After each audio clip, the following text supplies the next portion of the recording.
Bawat umaga, 4:00 pa lang ng madaling araw, ay bumabangon na ako. Bago pa man sumikat ang araw, nakauniforme na ako at may walis tambo sa isang kamay at tabo ng tubig sa kabila. Ito ang buhay ko. Bilang isang janitress sa isang kumpanya kung saan ang mga tao'y bihis, edukado, at kumakayod bawat araw. Ang iba ay para ba nakatapak sa langit. Samantalang ako, palagi nasa sahig. Naglilinis, nagpapakumbaba. Maria, linisin mo ang CR sa executive floor ha? Baka makita ni Sir Leo ang dumi. Lagot tayo. Sigaw ng isang receptionist sa akin. Parang utos sa isang alila. Ngumiti ako. Kahit gusto ko nang mapaiyak. Sanay na ako. Hindi ko na mabilang kung ilang beses na ako nilait. Pinagtaasan ng kilay. Tinawanan sa likod. Hindi ko alam kung dahil ba janitress ako o dahil high school lang ang natapos ko. Pero hindi nila alam. Nasa kabila ng puting uniforme kong may mantsa ng Clorox, sa likod ng pawis at pagod ko, ay may babaeng may pangarap. Bukod sa pangarap, ang tanging meron ako ay isang kwintas na nagmula raw sa aking mga magulang. Hinawakan ko yon. Isang mumunting pendant na hugis puso. Sa gitna, may ukit na L&M. Hindi ko alam kung ano ang ibig sabihin nun. Ang sabi ni Lola, iniwan daw to sa akin ng tunay kong ina. Ako raw ay isang bata na pulot sa waiting shed. Basang-basa sa ulan. Wala ni isang pagkakakilanlan.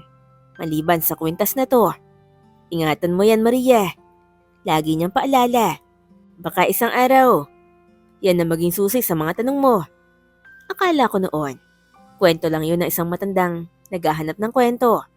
Pero ngayon, habang tumatagal, parang mahinihintay akong hindi ko maipaliwanag. Isang bahagi ng buhay kong kulang. At hindi ko alam kung kailan ko pa makukumpleto. Hindi ko alam kung bakit ako kinakabahan habang paakyat ako sa executive floor. Noong umaga pa lang, narinig ko sa pantry na may paparating daw ng mga foreign investors. Kaya naman buong araw, kaming mga utility workers ay nagtatrabaho ng doble. Mula kisame hanggang sahig, dapat malinis. Dapat walang bahid ng dumi. Maria, siguraduhin mong malinis yan ha. Wala tayong oras para sa kapalpakan. Sabi ni Sir Arnold, ang supervisor naming. Halos hindi man lang ako matingnan sa mata kapag kausap ako. Opo sir. Tugon ko. Kahit ang totoo'y halos hindi na ako makatayo sa sakit ng likod ko. Pero hindi ko sinasabi. Sanay na akong kimkimin ang pagod at sakit ng katawan. Nang makarating ako sa 7th floor, huminga ako ng malalim. Ang mga ilaw dito ay mas maliwanag. Ang sahig ay marmol. At ang amoy ng mamahaling pabango ay tila sumisiksik sa bawat sulok ng kwarto. Ibang mundo ito.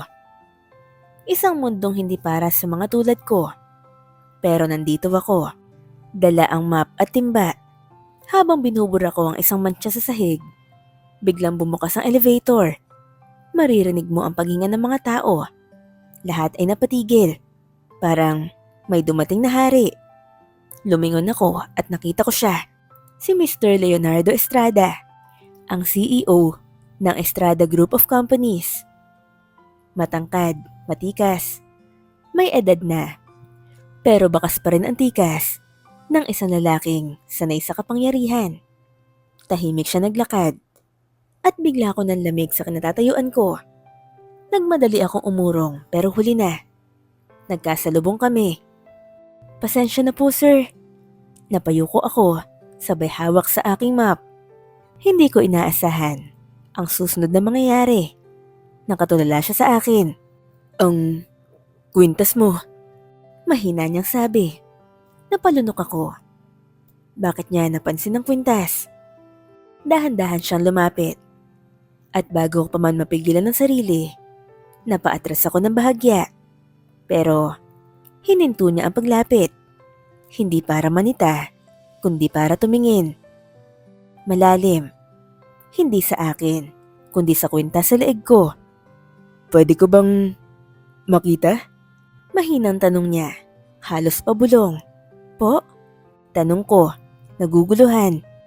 Pero marahang inangat ko ang pendant. Nakaukit doon. Ang letrang L and M. Hinawakan niya yon. Dahan-dahan na parang natatakot siya na baka mabasag. Nakita ko kung paano nanginig ang mga daliri niya.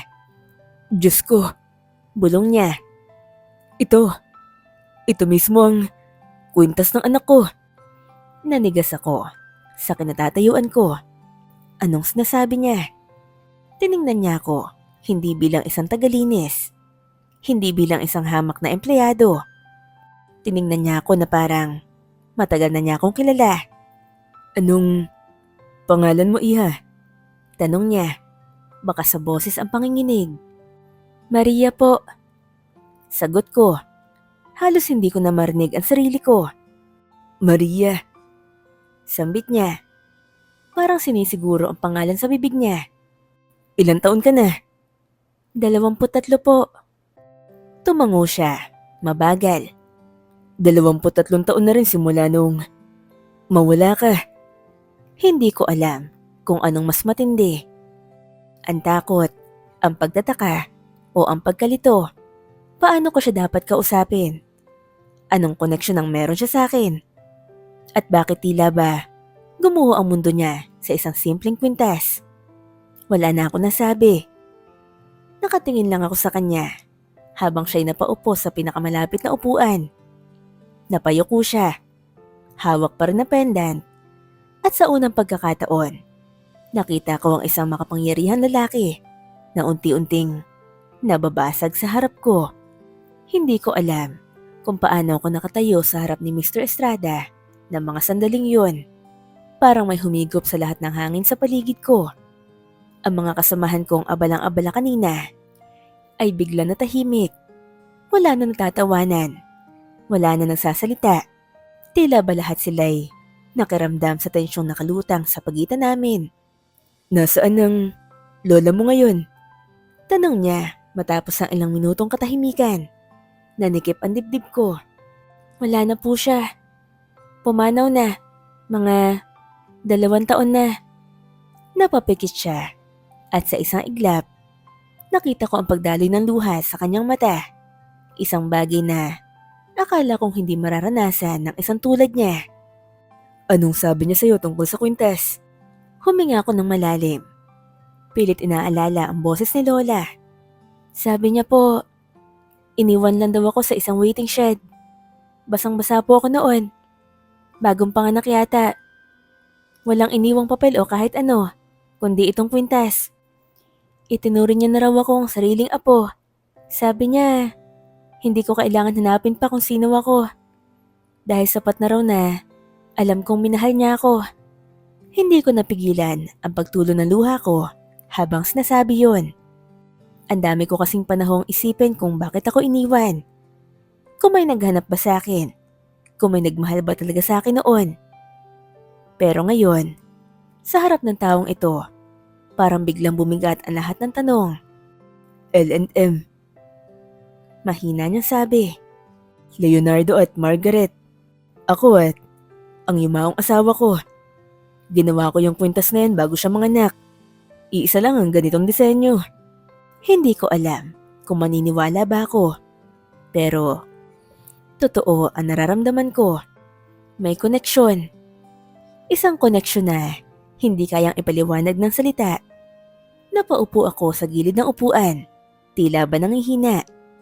Kung totoo ang sinasabi niyo, bulong ko.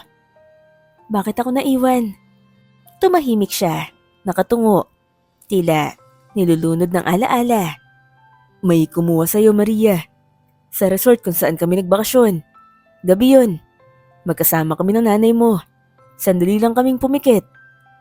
At pagdilat namin, wala ka na sa kuna. Hinanap ka namin. Ginamit namin ang buong yaman ng kumpanya para matuntun ka.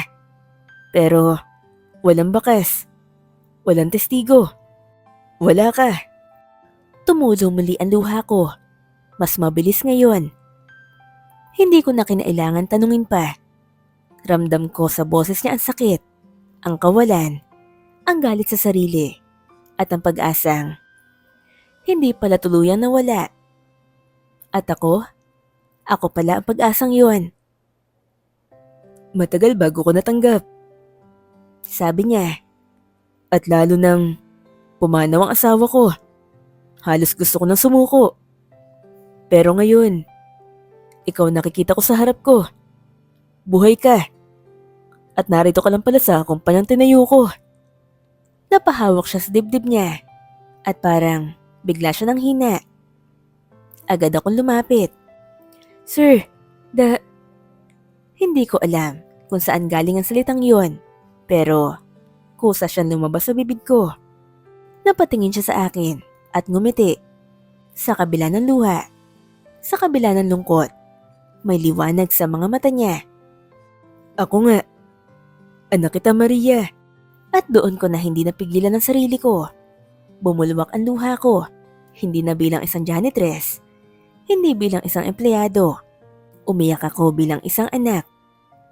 Isang batang matagal na naghahanap ng aruga at ngayong natagpuan na ay hindi alam kung paano magsisimula.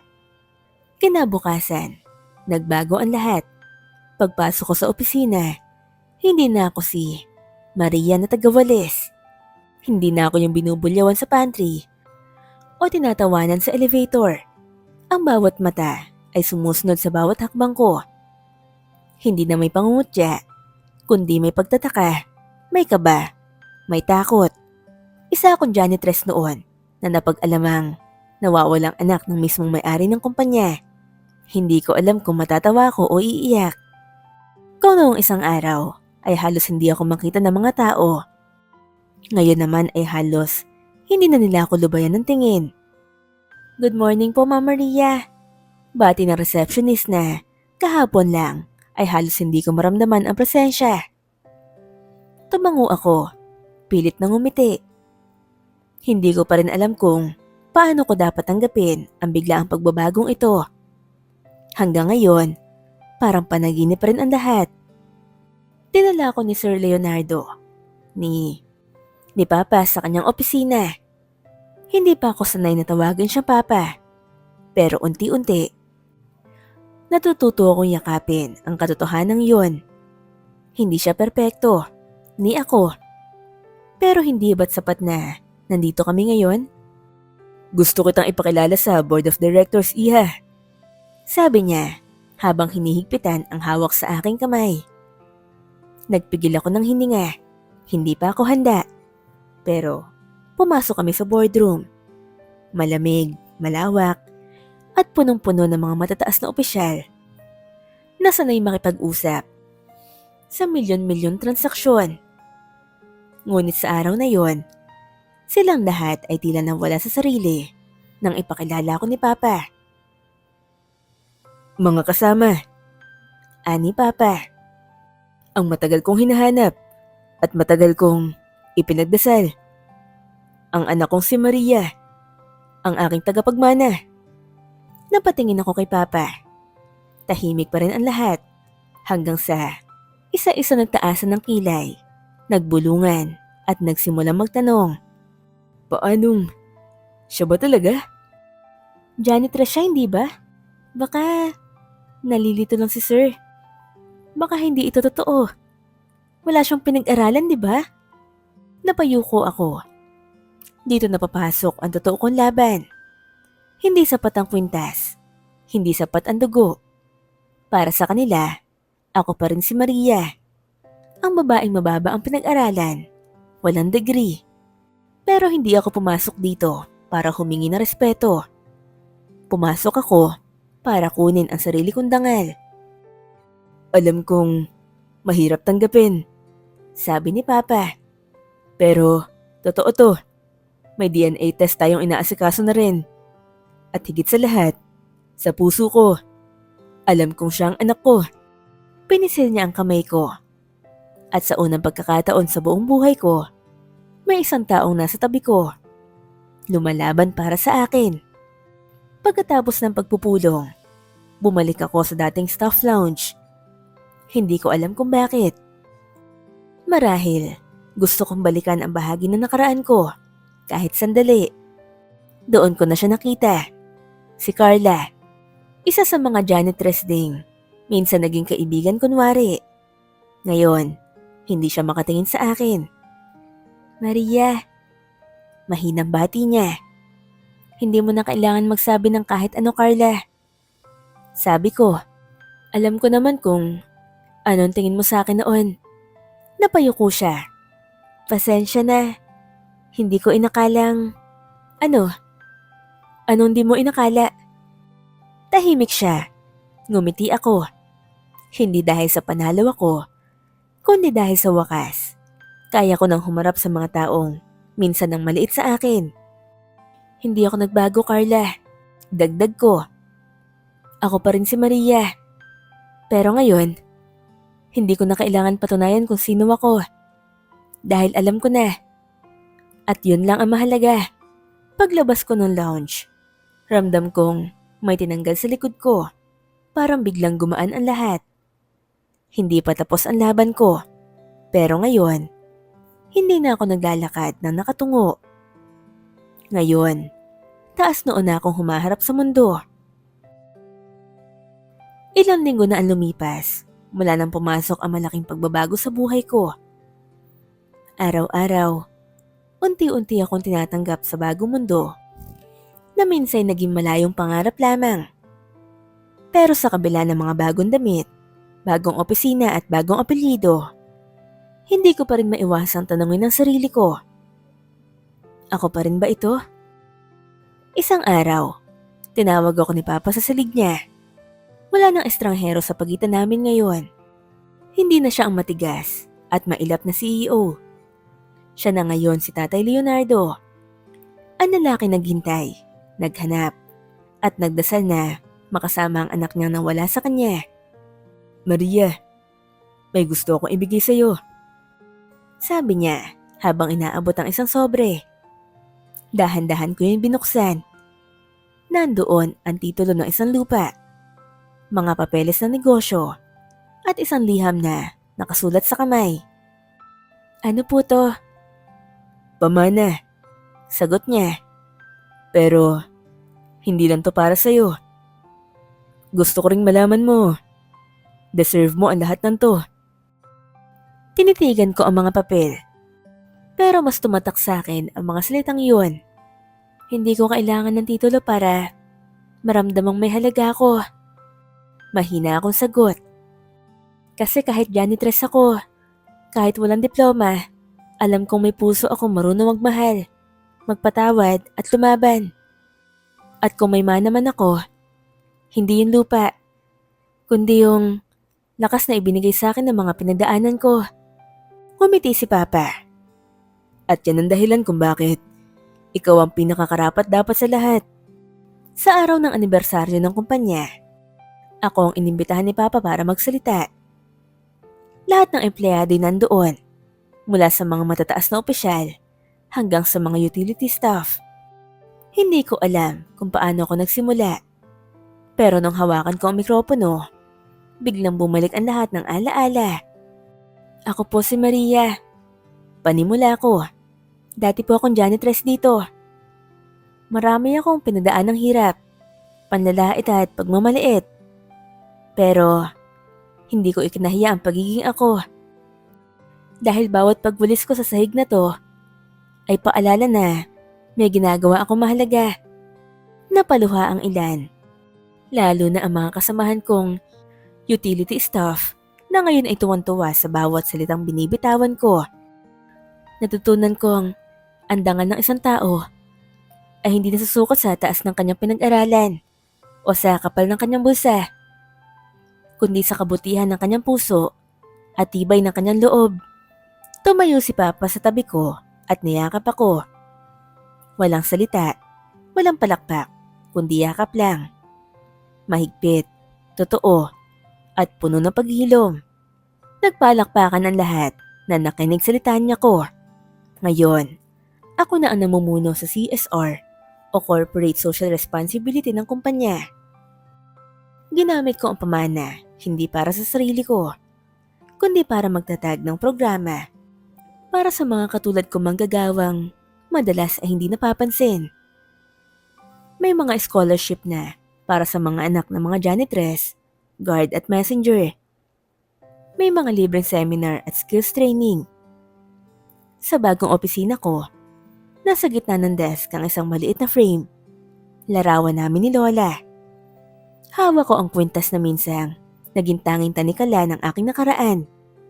Pero ngayon, isa na itong paalala ng kung sino talaga ako. Hindi ako naging mayaman sa simula. Hindi rin ako lumaki sa magarang tahanan. Pero minahal ako. Pinalaki ako ng may dangal. At higit sa lahat, lumaki ako marunong mangarap kahit walang kasiguraduhan. At sa bawat araw na lumilipas, pinapaalala ko sa sarili ko. Hindi kailanman hadlang ang mababang pinag-aralan. Sa taas ng kayang marating ng isang pusong buo. Habang natatrabaho ako, ay pumapasok ako sa kolehiyo para muling matuto ng maraming bagay. Hangad ko rin na magbukas ng ibang pinto ng oportunidad. Nang sa gayon, ay makapagbukas din ako ng oportunidad para sa ibang tao. Noong makapagtapos ako ng kolehiyo at naaaral ang mga gawi sa kumpanya, itinakda akong CEO ng Estrada Group of Companies. At doon na nga nagtatapos ang ating kwento. Wow! Nagustuhan niyo ba ang ating kwento? Anong masasabi niyo sa kwento ng buhay ni Maria? May mga aral ba kayong napulot? I-comment niyo naman sa baba. Pati na ang lugar kung saan kayo nakikinig ngayon. Maraming salamat po sa pakikinig. Huwag niyo sana kalimutan mag-like, mag-comment at mag-subscribe para updated kayo sa mga paparating pa nating mga kwento. Hanggang sa muli pa nating pagsasama, ito ang Dear Phenoms.